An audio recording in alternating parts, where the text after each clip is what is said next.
Tudo da Canção Nova em um só lugar. Canção Nova Play. Proclamação do Evangelho de Jesus Cristo, segundo Lucas. Glória a vós, Senhor.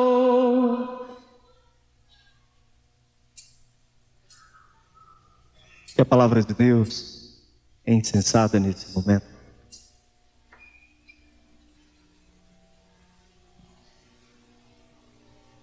Naquele tempo, um fariseu convidou Jesus para uma refeição em sua casa. Jesus entrou na casa do fariseu e pôs-se à mesa. Certa mulher conhecida na cidade como pecadora, soube que Jesus estava à mesa na casa do fariseu. Ela trouxe um frasco de alabastro com perfume e, ficando por detrás, chorava aos pés de Jesus. Com as lágrimas começou a banhar-lhe os pés e enxugava com os cabelos. Cobria-os de beijos e os ungia com o perfume. Vendo isto, o fariseu que o havia convidado ficou pensando: se este homem fosse um profeta, saberia que tipo de mulher está tocando nele, pois é uma pecadora. Jesus disse então ao fariseu: Simão, tenho uma coisa para te dizer. Simão respondeu: fala, mestre. Certo credor tinha 2 devedores.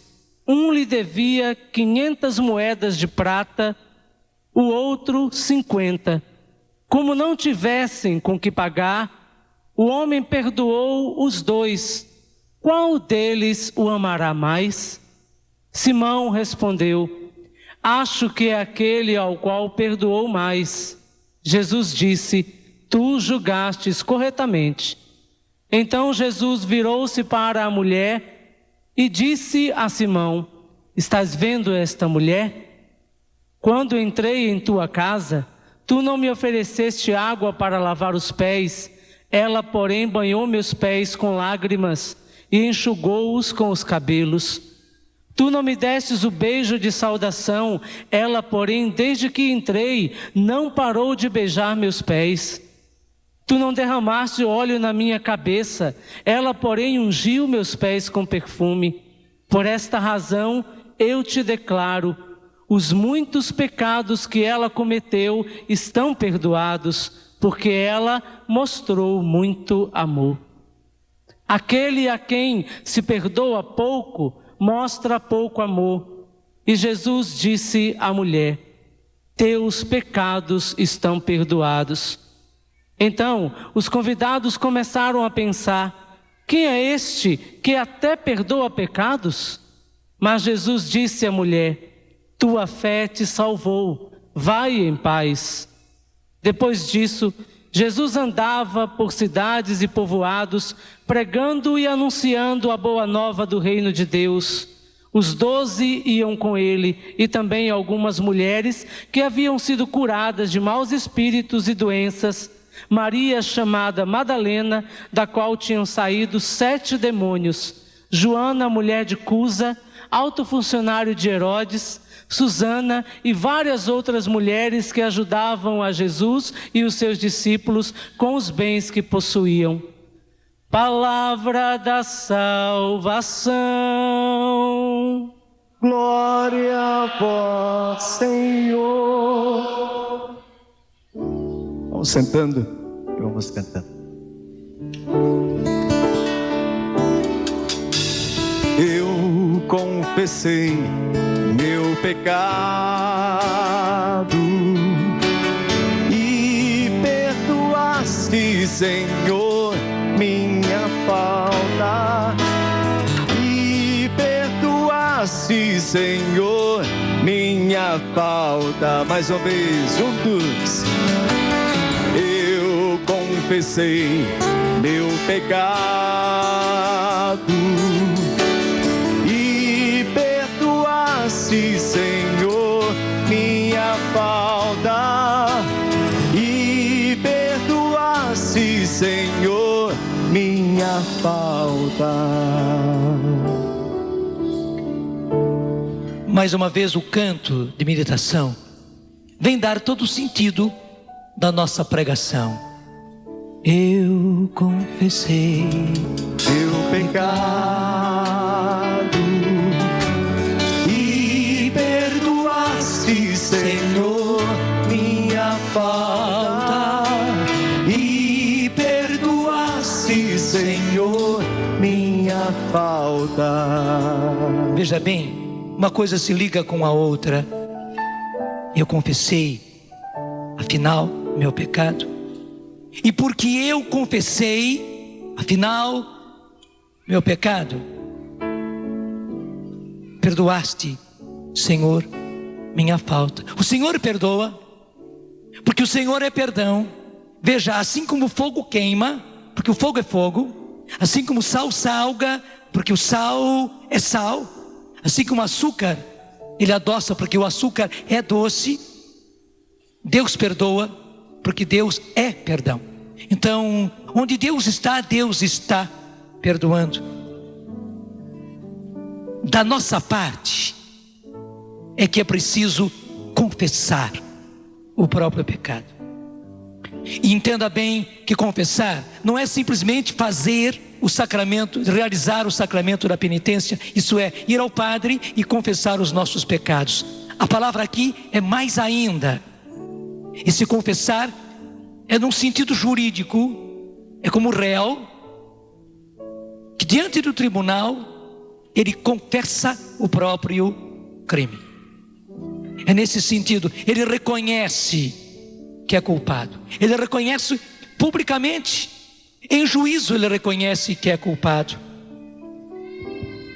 Diante do Senhor, a gente no fundo do coração reconhece: Senhor, eu pequei. Ou mais ainda, Senhor, eu sou pecador. E que lindo, por maior que seja o pecado, quando nós reconhecemos o nosso pecado, quando nós confessamos o nosso pecado, o Senhor já está nos perdoando. Até esse propósito, você pode pegar comigo aí na sua Bíblia, a primeira carta de São João. É um trecho maravilhoso esse, da primeira carta de São João, logo no comecinho. Você sabe, essa primeira carta de São João, ela é toda voltada para o amor, onde se mostra que Deus é luz e que Deus é amor. E justamente para chegarmos a esse ponto, que Deus é luz e que Deus é amor, São João precisa nos dizer, no capítulo 1, versículo 8, então primeira carta de São João, não é o Evangelho de São João, é a primeira carta de São João, capítulo 1, versículo 8. Se dissermos que não temos pecado, enganamos a nós mesmos e a verdade não está em nós. Mas se confessarmos os nossos pecados, se reconhecemos os nossos pecados, Deus aí está. E esta frase, Deus aí está, diz tudo. Mas se confessarmos os nossos pecados, se reconhecemos os nossos pecados, no ato do reconhecimento, Deus aí está. No ato de a gente publicamente confessar o próprio pecado, Deus aí está. E continua a palavra de Deus dizendo: fiel e justo para nos perdoar os pecados e nos purificar de toda a iniquidade. De toda a iniquidade quer dizer de toda a iniquidade. A prova disso, meus irmãos, está na primeira leitura de hoje, o fato de Davi. Até você viu que a primeira leitura de hoje começa dizendo: Natã fala a Davi: tu és este homem. Por quê? Davi pecou. E infelizmente, como Davi pecou, meu Deus do céu. Tem uma observação muito interessante, se você for rápido na Bíblia, lá no segundo livro de Samuel, de onde é essa leitura? A leitura está no capítulo 12, segundo livro de Samuel, capítulo 12. Mas o capítulo 11, que começa contando o pecado de Davi, começa assim: ora, por volta daquela época do ano, em que os reis costumam partir para a guerra, porque havia um tempo de guerrear. Porque os outros tempos, ou era muito frio, ou era muito calor, Então havia um tempo onde era costume acontecer as guerras. Portanto, naquela época do ano, eles não ficavam em casa, pelo contrário, ou estavam tendo que guerrear por necessidade, ou precisavam se defender. Infelizmente, aqueles povos, como acontece hoje ainda lá no Oriente, na Terra Santa, que desolação, meu Deus, aqueles povos estão sempre se guerreando uns aos outros. No tempo de Jesus e nos tempos antigos ainda, lá no tempo de Samuel, era assim e certamente mais ainda. Então, nesta época, Davi enviou Joabe, um dos seus servos, com todo Israel, para massacrarem a Amon e sitiarem Rabá. Mas Davi permaneceu em Jerusalém. Naquele tempo, os reis não eram como generais, que ficam nos quartéis, que ficam nos lugares bem defendidos, e dali eles mandam as suas ordens. Não, naqueles tempos os reis eram também generais, e os reis iam na frente, inclusive o rei ia na primeira fileira. Claro, havia a tropa de elite em redor dele para defender o rei, para proteger o rei, para não deixar que o seu rei fosse atingido. Mas o rei ia na frente e ele na verdade puxava o seu exército. Ele dava ânimo, ele dava coragem. Ele já tinha as táticas de guerra e ele ia passando, passava antes, passava durante, mas ele estava na batalha também, guerreando também. Era assim. E Davi sempre fez isso. Sempre Davi fez assim, e por isso Davi vencia, porque ele não lutava sozinho, por ele lutava o Senhor, e a própria Bíblia diz isso. Mas impressionante, de tanto vencer, de tanto ter êxito, ter conquistas, vitórias, Davi foi ficando, por um lado, autossuficiente, e por outro lado acomodado. Tanto assim que naquele ano, o bendito do Davi, em vez de ir para a guerra, como era o dever dele, era o seu povo que estava em jogo, ele ficou em casa, ficou em Jerusalém, nem foi. Mandou Joás, um dos seus guerreiros, e o constituiu então general, e ele foi. E claro que Joás era capaz, mas era dever do rei estar à frente. Eu já começo a dizer, você que é pai, você que é mãe, na luta pela sua casa, você precisa estar à frente.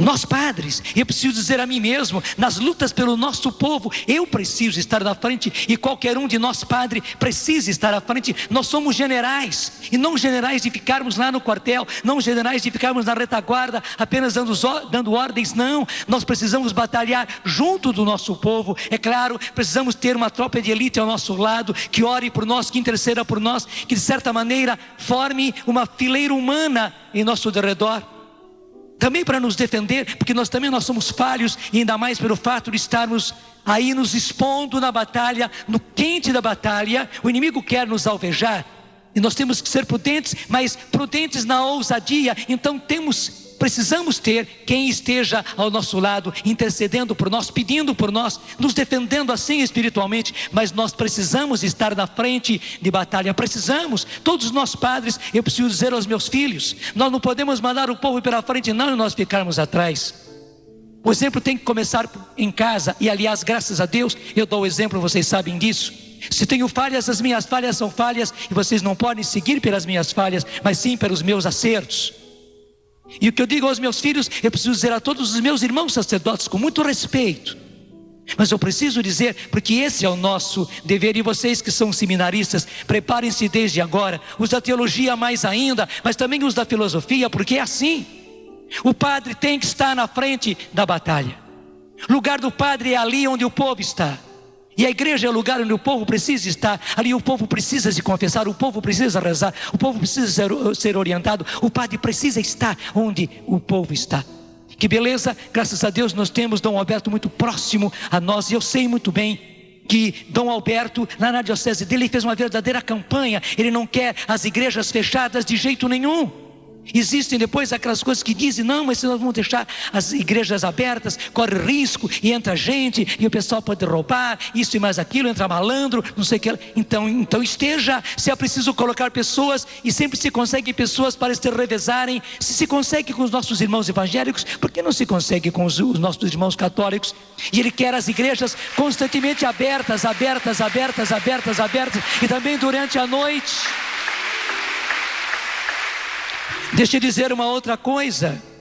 Dom Paulo Evaristo Arnes, que foi muito tempo cardeal arcebispo de São Paulo, ele queria inclusive que durante a noite, e ele fez, porque a catedral era muito difícil, você sabe a situação da catedral ali em São Paulo. Então ele pegou aquela outra igreja que agora está sendo catedral, me lembre como é que chama?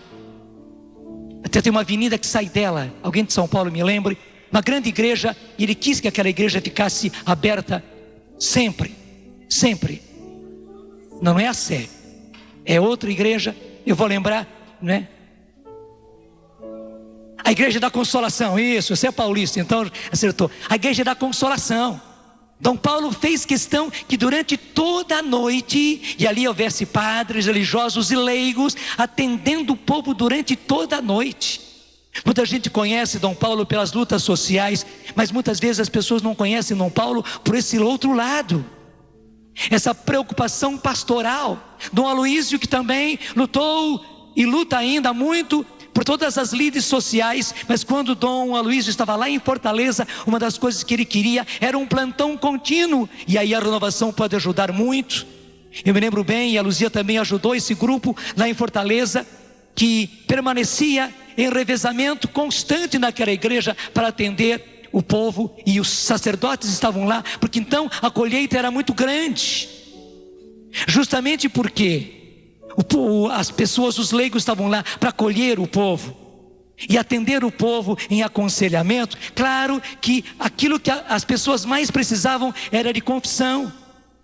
Então nesse momento, os leigos que atendiam já mandavam para o padre, e a colheita era grande. Mas resumindo agora e sintetizando, eu digo para nós padres, não estou falando para os outros, falo para mim, e para os meus filhos eu posso falar. Não apenas eu tenho o direito, eu tenho a obrigação de falar aos meus filhos. Nós somos generais. E somos generais como Davi, nos bons tempos de unção, e nos bons tempos em que ele não estava na acomodação.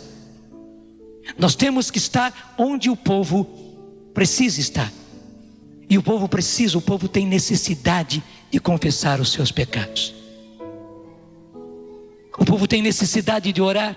O povo tem necessidade de pedir oração. E nós padres precisamos estar lá. Daí agora eu preciso dizer também a você. Você que é pai, nas lidas pela sua família, você pai, você mãe, você tem que estar na frente. Você tem que estar na frente da batalha. Você tem que ser o primeiro. Você não pode se acomodar como Davi. Muitas vezes, infelizmente, as coisas se revertem, e talvez seu pai e sua mãe não assumam isso que é dever deles. Se eles não assumem, assuma você. Talvez você seja apenas filho, e talvez um filho jovem ainda, uma filha jovem ainda. Assuma e seja o guerreiro, seja a guerreira da sua casa, seja aquele que vai à frente como general para batalhar pela sua casa, pela sua família, porque ela precisa. A batalha agora, principalmente, é muito forte. Como eu dizia, foi o Papa Leão XIII quem disse: parece que o inferno pegou o pior daquilo que estava dentro dele, o pior do inferno, e foi jogado sobre a face da terra, principalmente sobre a igreja, e sobre a igreja doméstica, que são as nossas famílias. Por isso, gente, nenhum de nós pode estar acomodado. Ninguém pode se acomodar. Pelo contrário, nós precisamos ser como Davi, nos bons tempos. Porque se nós chegarmos a ser como Davi, neste ano, em que ele infelizmente não foi para a batalha, mas ficou em casa. Davi então, depois do almoço, aquele calor próprio da terra de Israel,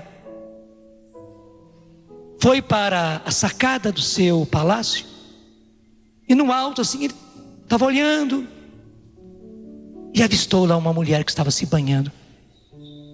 É até estranho que a Bíblia conte essas coisas, mas está aqui no capítulo 11. Eu até posso mostrar para você o versículo 2 já. Numa tarde, Davi levantou-se da cama. Foi dormir depois do almoço, né?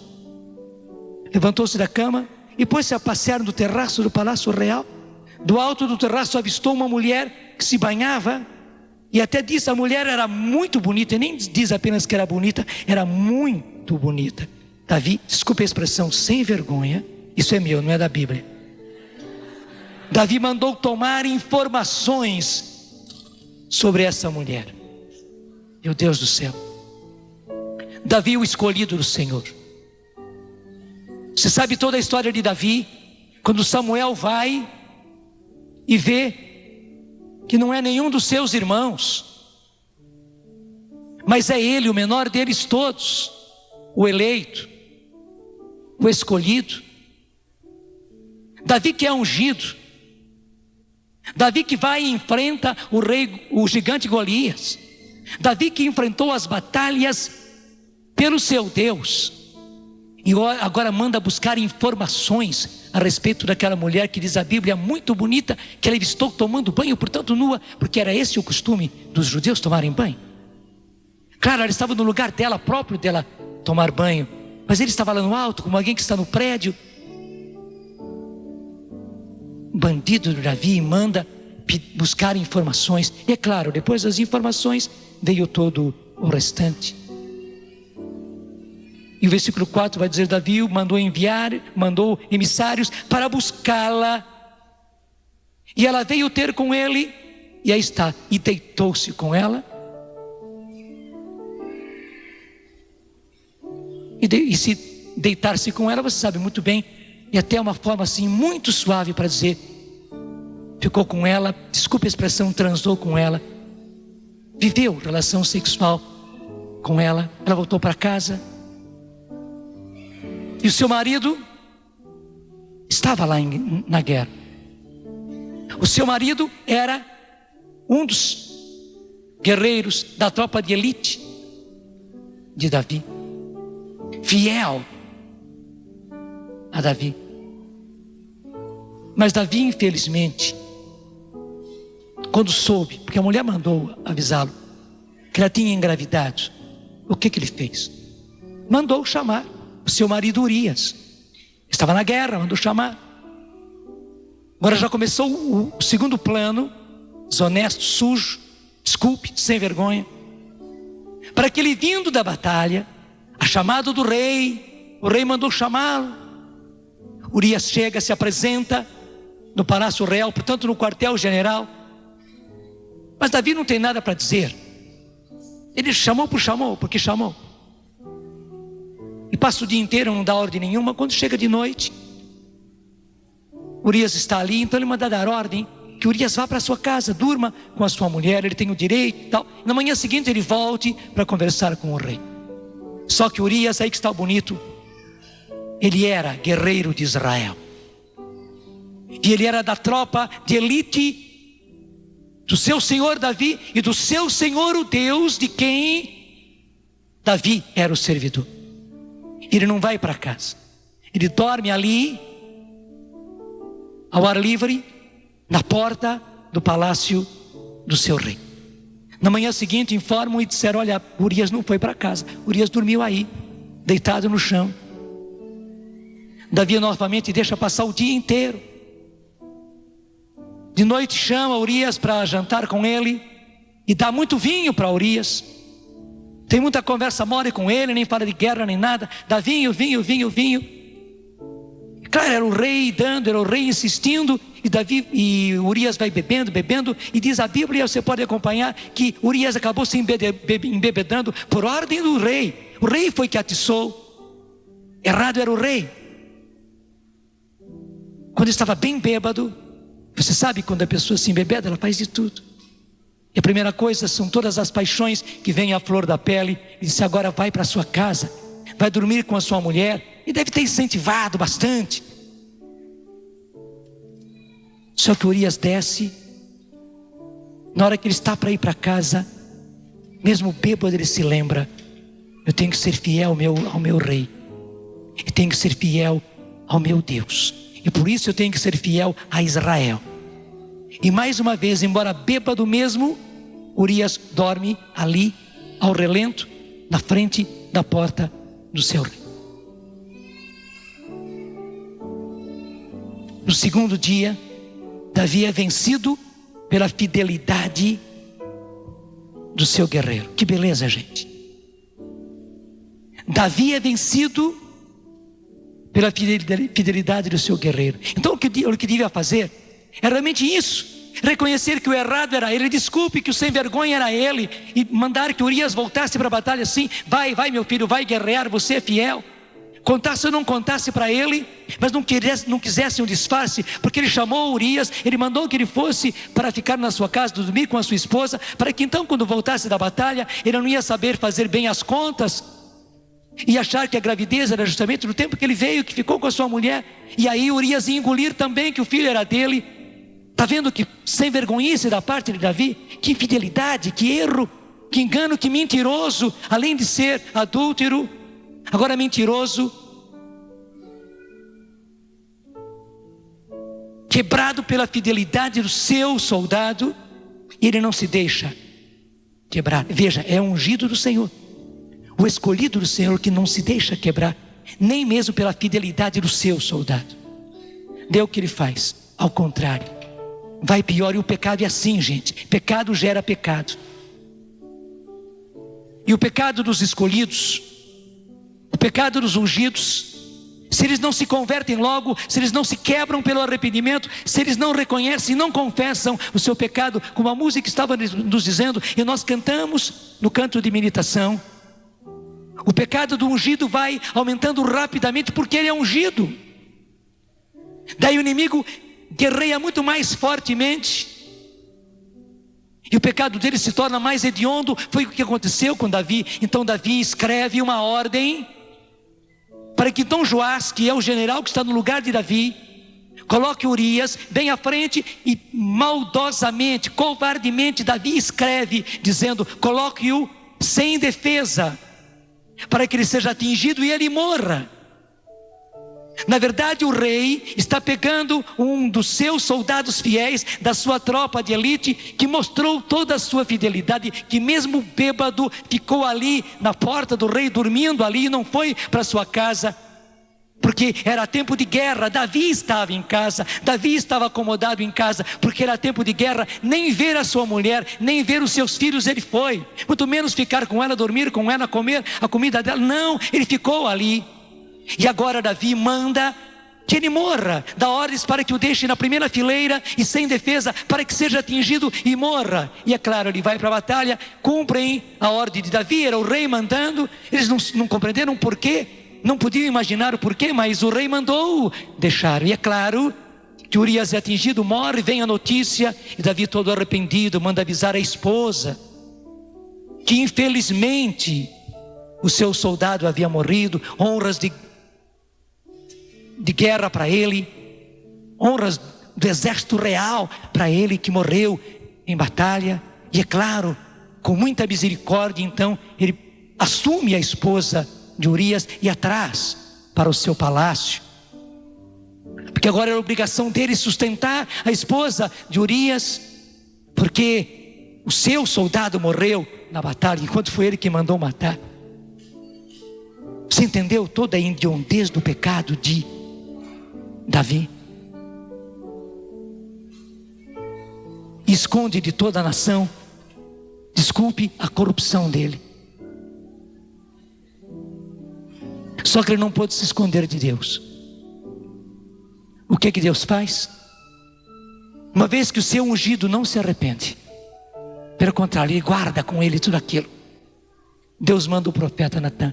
E é o começo da leitura de hoje. Daí Natã aponta o dedo para ele e diz: tu és esse homem, tu és esse homem. E o Senhor mesmo diz para ele francamente: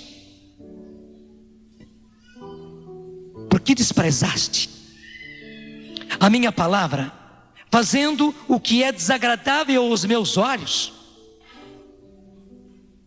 que me desprezaste? Gente, porque quando nós pecamos, quando nós faltamos com a lei do Senhor, nós estamos desprezando o Senhor. Na verdade, Davi não cometeu apenas um pecado contra Urias, o marido dela, não apenas um pecado contra aquela mulher, não, foi contra o seu Deus, além de ser com o seu povo de Israel.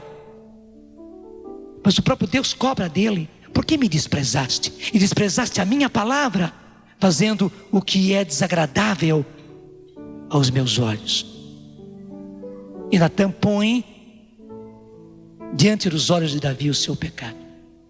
Graças a Deus que naquele tempo, que naquele momento, diante do que Natã lhe apresenta, Davi cai em si, se prostra no chão e diz: pequei contra o Senhor.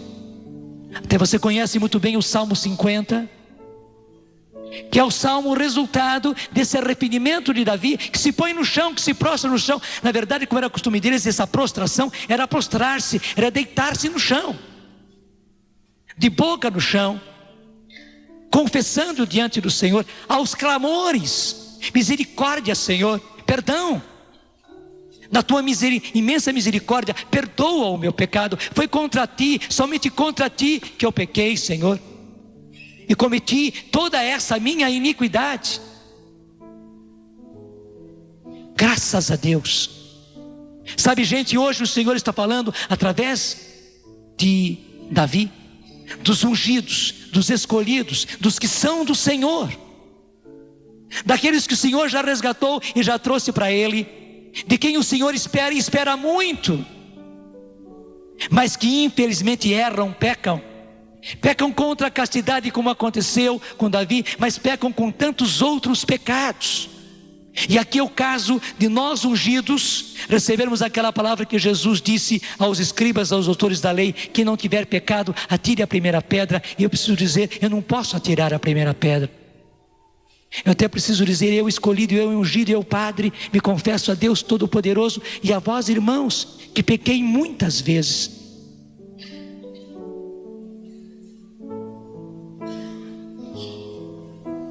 É preciso que nós, ungidos, que nós escolhidos, ungidos não porque somos, mas porque o Senhor nos fez, ungidos porque escolhidos, e o Senhor conta conosco, e é justo que Ele conte a nós, que o Senhor colocou à frente de uma família, à frente de um grupo, à frente de pessoas.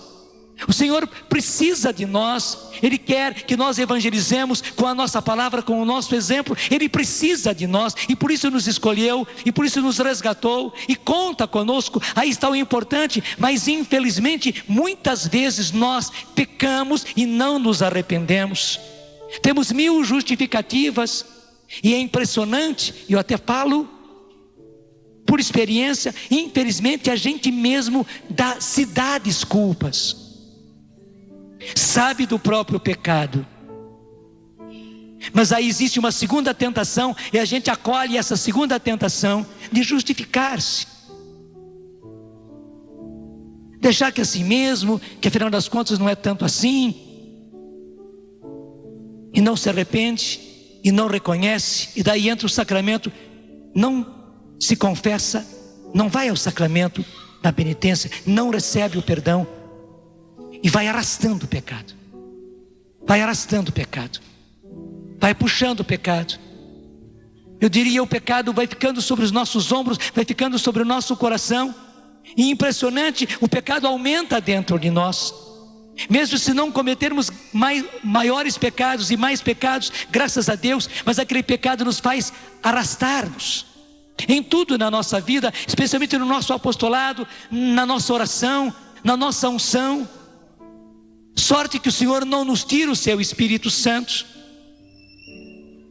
E até muitas vezes, quando é preciso trabalhar pelo povo, o Senhor age, mas mesmo, veja bem, mesmo o Senhor agindo, Ele está agindo porque o povo precisa, mas o nosso pecado continua conosco, e o Senhor está esperando que nós também nos deixemos tocar. E eu preciso dizer, a Eucaristia é o sacramento dos pecadores. Porque o próprio Jesus disse: eu vim não para os justos, mas para os pecadores. Porque os doentes é que precisam de médico, os sãos não. Eu vim chamar não os justos, mas os pecadores. E diz o Evangelho de São Lucas: para que se convertam. E às vezes nós nos esquecemos disso, e até, desculpe, somos sem vergonhas, olhando só para a primeira parte. Eu vim para os pecadores, então tudo bem, o Senhor veio para mim, e continuamos no pecado? Não, a frase continua: eu vim chamar não os justos, mas os pecadores, para que se convertam. Eu não vim para os justos, eu vim sim para os pecadores, para que se convertam do jeito de Davi. Não é para nós descansarmos no nosso pecado, bem ao contrário, é para nós sairmos do nosso pecado. E hoje o Senhor está batendo a porta de nós ungidos, de nós escolhidos, de nós que estamos à frente, de nós que participamos de pastorais, de grupos, de movimentos, de nós que já somos do Senhor.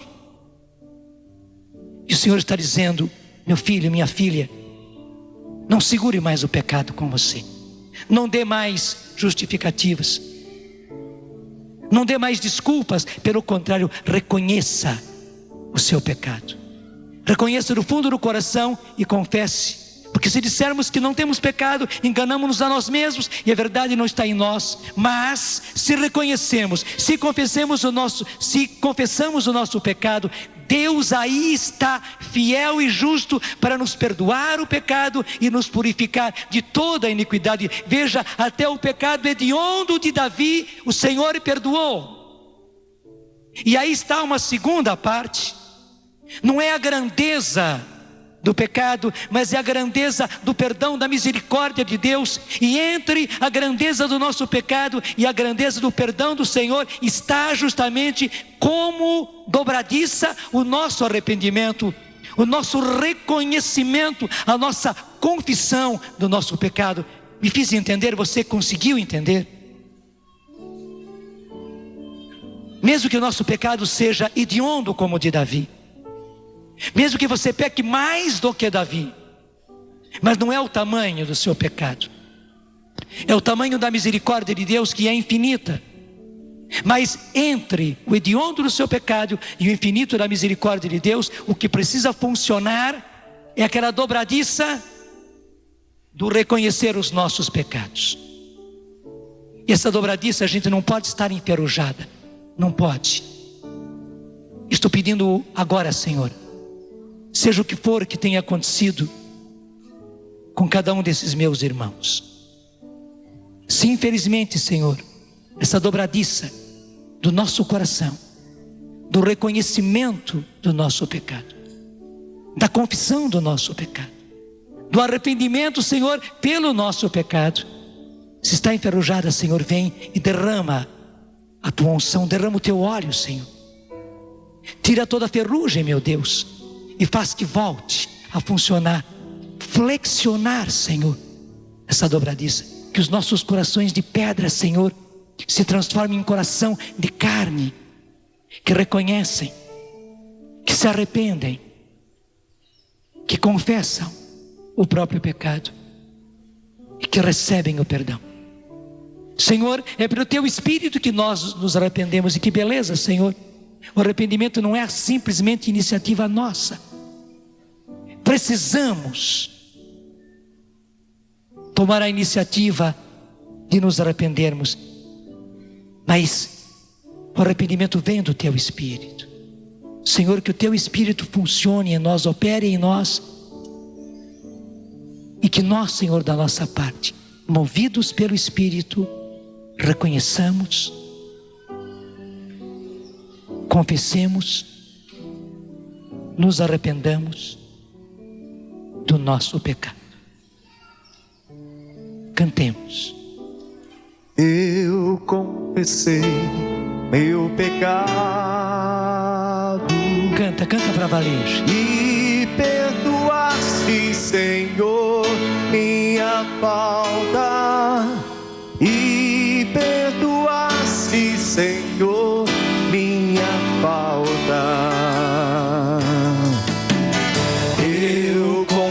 confessei meu pecado e perdoaste, Senhor, minha falta. E perdoaste, Senhor, minha falta. Obrigado, Senhor, porque nos perdoas. Obrigado, Senhor, porque me perdoas. Senhor, que a missa de hoje seja uma missa de arrependimento e de perdão. Senhor, em cada missa o Senhor renova para nós, o Senhor renova para mim o santo sacrifício da cruz. Em cada missa, Senhor, nesta missa o Senhor está renovando para mim o santo sacrifício do Calvário. Que o teu sangue recaia sobre mim, Senhor, que eu seja perdoado. Perdoado porque arrependido, perdoado porque reconheci o meu pecado, perdoado porque confessei o meu pecado. Cante. Eu confessei meu pecado e perdoaste, Senhor, minha falta. E perdoaste, Senhor, minha falta. Mais uma vez, eu confessei meu pecado e perdoaste, Senhor, minha falta. E perdoaste, Senhor, minha falta. O Evangelho veio nos mostrar um outro exemplo. Era uma pobre mulher pecadora. Uma pobre mulher pecadora, que todo mundo desprezava. Até Simão, que recebeu Jesus naquele banquete, diz: esta mulher, que todo mundo conhece o que ela é, essa mulher de má vida, essa mulher desprezível, essa mulher prostituta. E se Jesus fosse um profeta, ele saberia quem é esta mulher.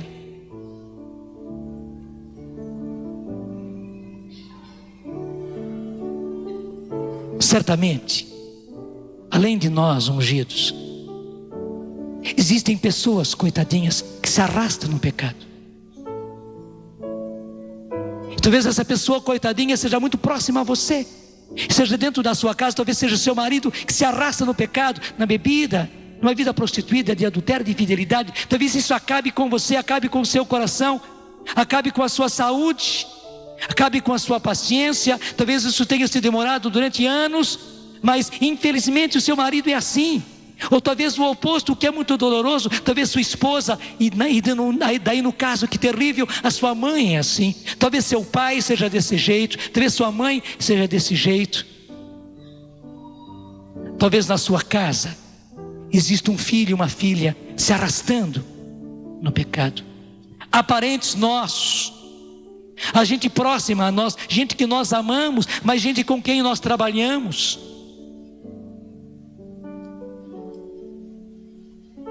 Gente da nossa companhia, pessoas da nossa cidade, jovens da nossa cidade, casais da nossa cidade, maridos, esposas, uma multidão. E hoje, infelizmente, a quantidade daqueles que se arrastam no pecado, gente, é muito grande. É muito grande. E a misericórdia do Senhor está aí. Existem pessoas corajosas como aquela mulher que entrou na sala do banquete. Primeiro, as mulheres eram proibidas de entrar na sala do banquete. Segundo, ela era uma pecadora, tanto assim que foi isso que disse Simão, e a taxou logo como mulher da vida, essa pecadora. Ela não tem o direito de entrar e entrou. Existem pessoas ousadas, mas existem muitos outros que até se arrastando no pecado não têm coragem. Então é preciso que a misericórdia de Deus vá até eles através de alguém. E aí que bonito, o Senhor escolhe a nós, que não somos muito melhores do que eles, não, que fomos também resgatados pelo Senhor, que fomos também perdoados pelo Senhor, que até como escolhidos, como ungidos, temos os nossos pecados e as nossas quedas, mas o Senhor nos encarrega de irmos a Ele, como disse o pai de João Batista, Zacarias, a respeito do seu filho: e tu, menino, serás chamado profeta do Altíssimo, porque irás à frente do Senhor para preparar os seus caminhos, para anunciar ao seu povo a salvação pelo perdão de seus pecados. Gente, o que mais o nosso povo precisa é do perdão dos seus pecados. E Deus é perdão, como eu dizia, assim como o fogo queima, porque o fogo é fogo, assim como o sal salga, porque o sal é sal, assim como a água molha, porque a água é água. Deus perdoa porque Deus é perdão, e onde Ele encontra alguém que reconhece o seu pecado, que confessa o seu pecado, quando Ele encontra alguém que se arrepende, Deus já está perdoando. Deus aí está, fiel e justo para perdoar e para purificar de toda a iniquidade. Está. E Ele faz, mas é preciso que esses corações reconheçam, que esses corações se arrependam e confessem o seu pecado. E daí o Senhor escolhe a nós, como arautos dele, como João Batista, de irmos à frente do Senhor, preparando o seu caminho de salvação, anunciando ao seu povo o perdão dos pecados. Nós vamos levar a misericórdia do Senhor, e vamos fazer com aqueles 4 homens que pegaram aquele aleijado e o trouxeram na maca. Os homens nem imaginavam totalmente, mas muito mais do que a sua paralisia, era a sua alma que precisava de cura.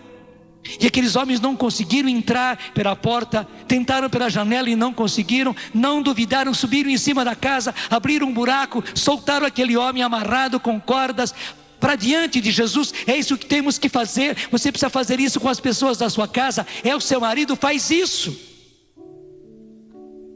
Você pode fazer qualquer arte, qualquer aventura que seja, para que seu marido seja colocado diante de Jesus.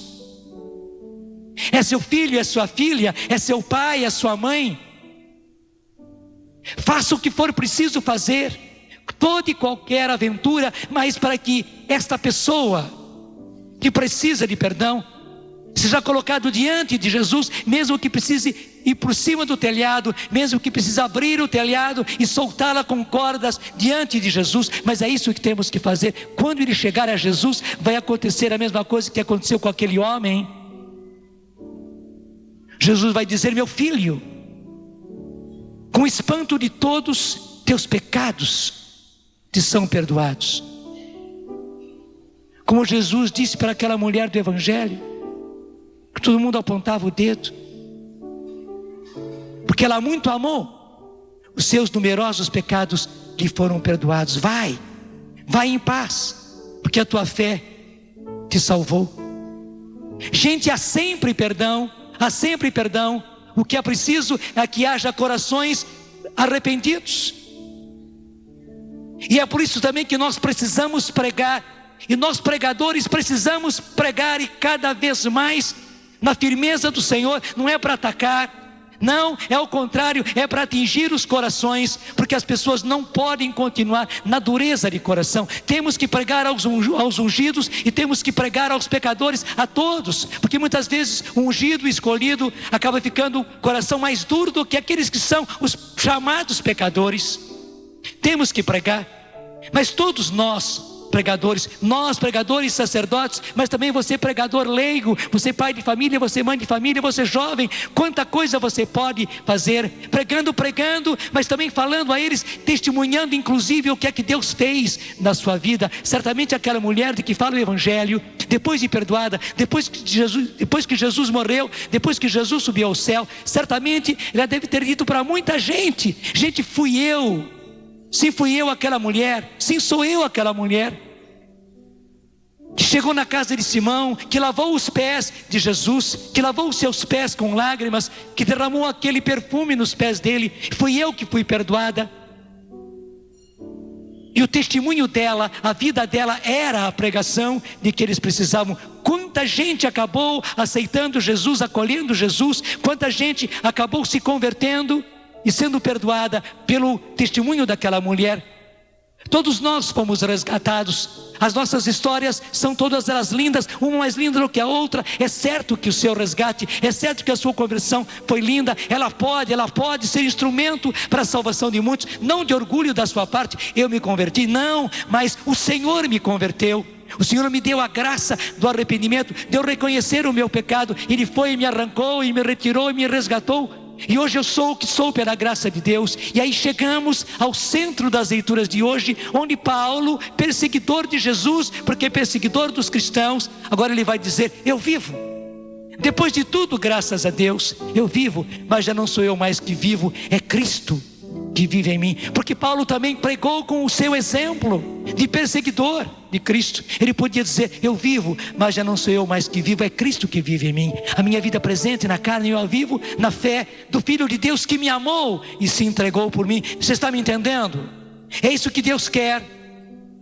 Ele veio não para os justos, mas para os pecadores, para que se arrependam e se convertam, para que cheguemos à situação de São Paulo e possamos dizer: sim, eu que sou pecador, eu que cometi muitos pecados, eu que mesmo depois de escolhido, depois de ungido, pequei, mas que graças a Deus me deixei tocar, eu reconheci, eu me arrependi, eu fui perdoado. Agora eu posso dizer, na minha fraqueza sim, mas eu vivo e não sou eu mais que vivo, é Cristo que vive em mim. Até eu me manter na graça, eu me manter longe do pecado, eu me manter em estado de PHN, isso é, rompi com o pecado e a cada dia não vou mais pecar. Por isso por hoje não vou mais pecar.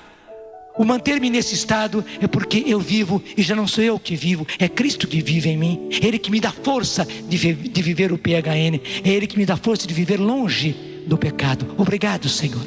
Obrigado que assim seja comigo.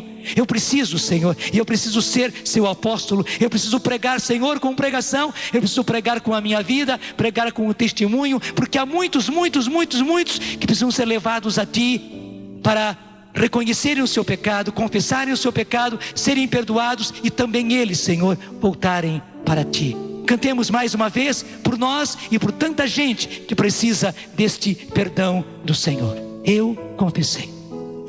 Eu confessei meu pecado e perdoaste, Senhor, minha falta. E perdoaste, Senhor, minha falta. Vai ficando em pé. Eu confessei meu pecado. Faz isso no fundo do coração. E perdoaste, Senhor, minha falta. E perdoaste, Senhor, minha falta. Terceira vez, eu confessei. Eu confessei meu pecado. Levanta os seus braços. E perdoaste, Senhor, minha falta.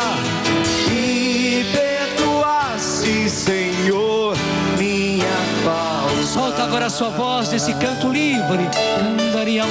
Sim, obrigado, Senhor, porque somos pecadores, Senhor, mas pecadores que pela Tua graça se deixaram tocar.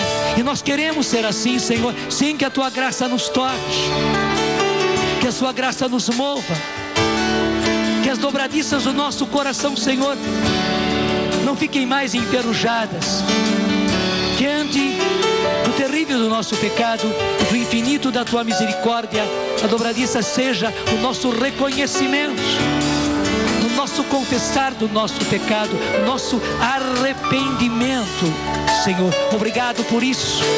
Obrigado, Senhor, porque perdoas a nós, porque perdoas a mim, Senhor. E obrigado porque nos escolhes ainda, como escolheste a Paulo, para sermos arautos do Teu perdão. Sim, obrigado porque nos mandas à Sua frente para preparar os Seus caminhos, levando a salvação aos nossos irmãos pelo perdão dos seus pecados. Muito obrigado, Senhor. Derrama agora o Teu Espírito Santo, porque é do Teu Espírito, Senhor, que vem tudo. Obrigado porque realizas agora a profecia que o Senhor mesmo proferiu pela boca de Ezequiel. Derramarei sobre vós águas puras que vos purificarão. Eu arrancarei do vosso peito o vosso coração de pedra, e no lugar eu colocarei um novo coração de carne. Realiza, Senhor, esta Tua palavra. Este é o Teu oráculo, Senhor. Realiza-o na nossa vida. Sim, derramarei sobre vós o meu Espírito, para que sigais as minhas leis e observeis os meus mandamentos, e sereis o meu povo e eu serei o vosso Deus. Obrigado, Senhor, porque nos unges a partir do arrependimento e do perdão dos nossos pecados. Queremos ser apóstolos da tua misericórdia, Senhor. Cantemos. Confessei meu pecado, perdoasse e perdoasse, Senhor, minha Tudo da Canção Nova em um só lugar. Canção Nova Play.